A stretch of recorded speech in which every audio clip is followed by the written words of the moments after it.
अस्सलाम वालेकुम मुअज़्ज़िज़ नाज़रीन। ख्वाब में चीता देखना, चीते का हमला करना, चीता पकड़ना या चीते को मारना या ख्वाब में चीते को मुख्तलिफ़ सूरतों में देखने की मुकम्मल ताबीरें आज की वीडियो में आपके साथ शेयर करेंगे। लेकिन वीडियो शुरू करने से पहले आप लोगों से रिक्वेस्ट है कि अगर आप पहली बार मेरे चैनल ड्रीम्स वर्ल्ड को विज़िट कर रहे हैं और आइंदा भी इस तरह के ख्वाबों की मुकम्मल ताबीरें जानना चाहते हैं तो मेरे चैनल को सब्सक्राइब कर लें और सब्सक्राइब करते वक्त साथ लगे घंटी के निशान पर लाजमी क्लिक करें ताकि हमारी नई आने वाली वीडियोस का नोटिफिकेशन फौरी तौर पर आपको मिल सके।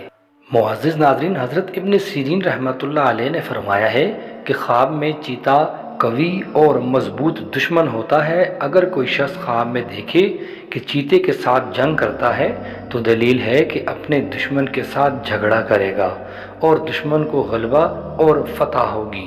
यानी अगर चीता इस पर गालिब रहा तो दुश्मन गालिब होगा। और अगर कोई शख्स ख्वाब में देखे कि चीते के साथ जंग करता है और एक दूसरे पर कोई भी गालिब नहीं आया है तो इस अमर की दलील है कि बादशाह से इसको बड़ा खौफ पहुँचेगा या सख्त बीमारी पाएगा और इसके बाद शिफा होगी।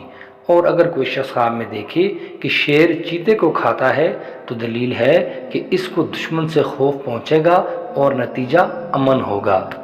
और अगर कोई शख्स ख्वाब में देखे कि चीते का चमड़ा या हड्डी या बाल इसने लिए हैं या किसी को दिए हैं तो दलील है कि इसी कदर दुश्मन का माल पाएगा।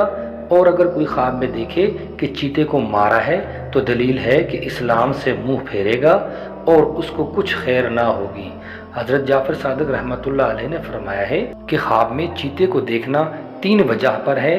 नंबर 1, कवी दुश्मन यानी कि ताकतवर दुश्मन।